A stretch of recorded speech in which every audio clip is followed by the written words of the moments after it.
What is up, YouTube, and welcome back to another installment into the extraordinary life of Emon. I am your host, and today I got another story for you guys. But before we get to it, do me that wonderful favor, like this video, subscribe to the channel, and leave me a wonderful comment down below. That being said, let's go ahead and get right into it.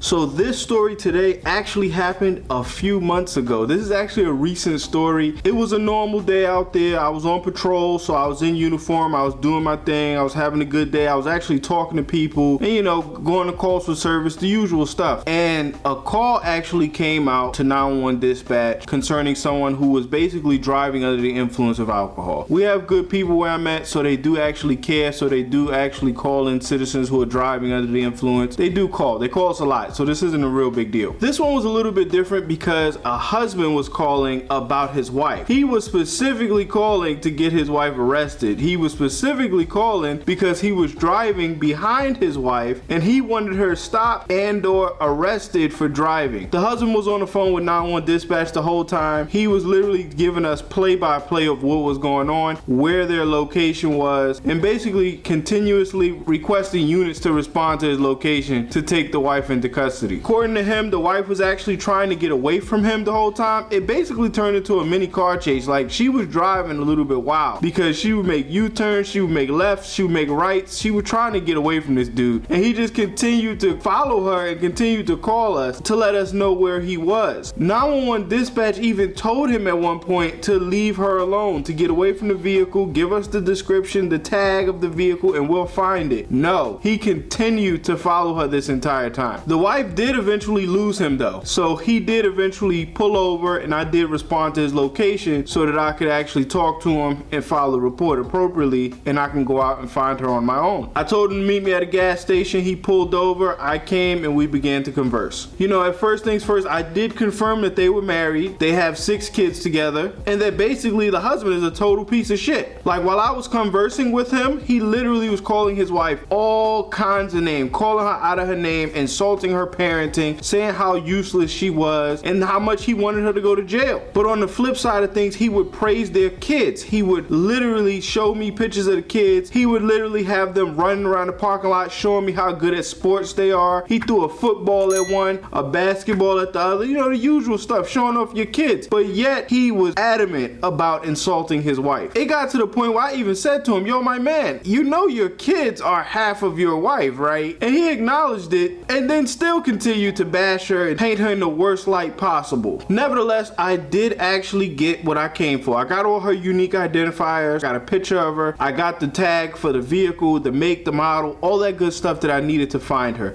I acknowledged to him that I would be looking for her throughout the day, and if I found her, if there was a criminal offense, I would take her into custody. Otherwise, it'd be nothing. The husband actually responded to that, stating that she wasn't supposed to be driving. I did check DMV records, and he was right. She was not supposed to be driving. So I told the guy, I've acknowledged what you've told me. I have checked. She's not supposed to be driving. And when I find her, if there's a criminal offense, I will take her into custody and I'll let you know. I greeted the man and then I rolled out. So initially, I did look around neighborhoods. I did check the route that he said that they drove. I did check parking lots. I checked in the area and didn't find her. After that, I kid you not, this gentleman called 911 dispatch like 20 times trying to see if we found her, trying to add additional information and trying to basically force us to have to arrest this woman. Finally, the afternoon comes. I'm driving around. 911 dispatch calls me. The husband is back on the phone telling 911 dispatch that the lady is back at their residence. She's parked outside. She's intoxicated and she needs to go to jail. I get to the scene and sure enough, she is. She's parked outside. She's sitting in her vehicle. The husband is out on the porch with the kids. I'm gonna be honest, at this point, the husband actually annoyed me and 911 dispatch. I didn't even want to talk to him. I just left him on the porch and went across to where she was in her vehicle. When I greeted the wife, she was honest, she was happy, she was not in a bad mood. She spoke to me, she told me the truth, and she was totally cooperative. The wife did admit to me that she was intoxicated. However, according to her, because of her health, she was always intoxicated, and at this point, she was basically a functional alcoholic. Additionally, she did state that her license was suspended for insurance purposes, but she still needed to get her children to school. So yes, she did drive her vehicle. I acknowledged what she said, but unfortunately the law is the law, and I did inform her of this, and she understood. For the most part, we were good. Now, here's where things start to go a little bit left, because while I'm talking to her, the husband is literally behind me yelling all sorts of things. He's yelling all sorts of insults, telling her she's going to jail, trying to tell me how to do my job, and I'm sitting there trying to tell him to be quiet while focusing on her and trying to keep her calm. Throughout the conversation, I had to remind her numerous times to not focus on him, but focus on me. Just listen to me. Don't worry about what he's saying. And it was working for a little while, but unfortunately, eventually it did get worse. The husband left the porch and actually came over to where we was to continue yelling at us and continue to throw insults towards this woman. Throughout this whole time, I'm giving him commands to stay where he is, to leave us alone, to let me do the job, let me talk to her, and I'll talk to him next and we'll determine what we're gonna do. Nevertheless, he will continue to come closer, continue to yell insults, tell her that she's dirty, that she'll never see their kids again, and that she was worthless, basically. Additionally, he did provide us with a court order, a legal court order to state that she cannot have the kids. I later found out she was there for the kids. That's the only reason she returned to the residence, was to retrieve the kids and leave. Basically, the paperwork stated she needed to complete an alcohol sobriety course, and then she'll be able to have custody of her children again. She has yet to do so, hence her license is suspended because she can't get insurance and she can't actually complete the course. While conversing with her, she had a heart-to-heart with me. She told me she wants the kids and she wants to be away from the husband because he beats her. It's her trigger. It's why she consumes so much alcohol. You know what? I started looking at her body and I noticed that she did get beaten.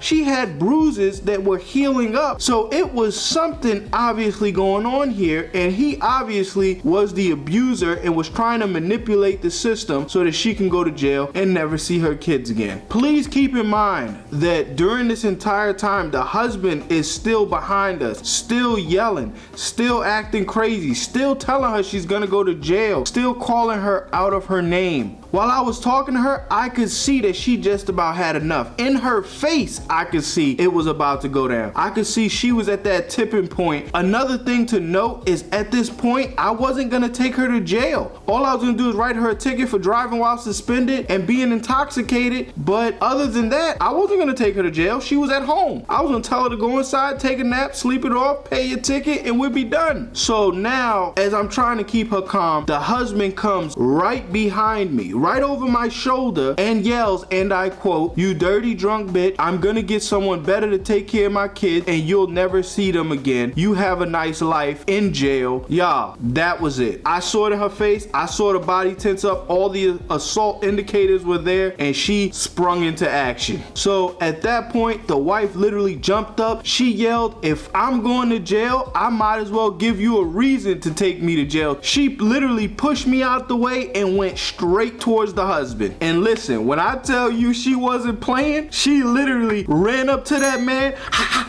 hit him a couple of times, he fell on the floor, kicked him a couple of times, and spit in his face. Yo, it was fast. And at this time, I'm still transitioning, trying to get into my movements and trying to catch up and grab her and take her into custody at this point, because I just saw the assault. So she has to go to jail at this point. She gotta go to jail. So after she beat on him, she took off. She was gone. She was running.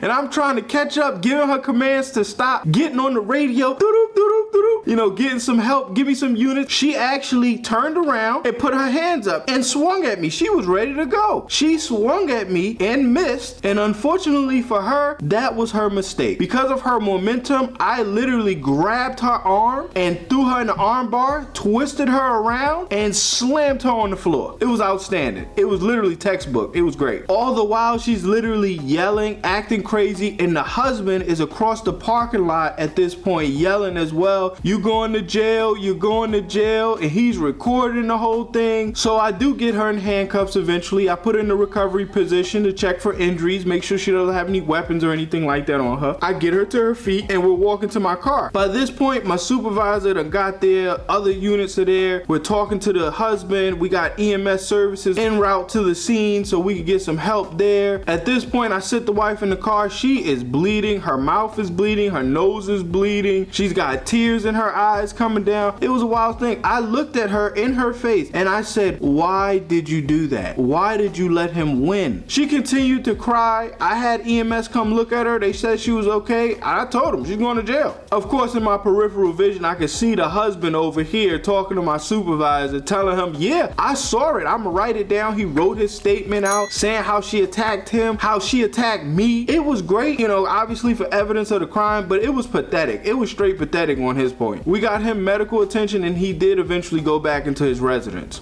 At the jail, I unfortunately had to charge this lady with a felony. I charged her with assaulting Leo, the domestic violence, and the driving while suspended. I even explained it to her, yo, I didn't have to do this. We did not have to do this. I could have just wrote you a ticket and been done with it. And her response was, he kept saying you were gonna take me to jail, but then I explained it to her. The husband doesn't run the show. I run the show. I never said anything about jail during our conversation. And she acknowledged it and she felt a little bit better. She even acknowledged that she was wrong and I loved it. I loved when she did that. I forgave her, but I still sent her to jail. In the end, she was found guilty. However, they did take my recommendation into consideration and gave her a reduced sentence. She got 30 days, some suspended time, and had to pay a fine basically. That was it. That was how that all ended. What do you guys think? Let me hear it down below in the comment section. I appreciate you guys taking the time to watch my video. If you can, do me a favor, like this video, subscribe to the channel if you haven't already, and definitely tune in until the next one. This has been another installment into the extraordinary life of Emon. I've been your host, and I'll see you on the next one.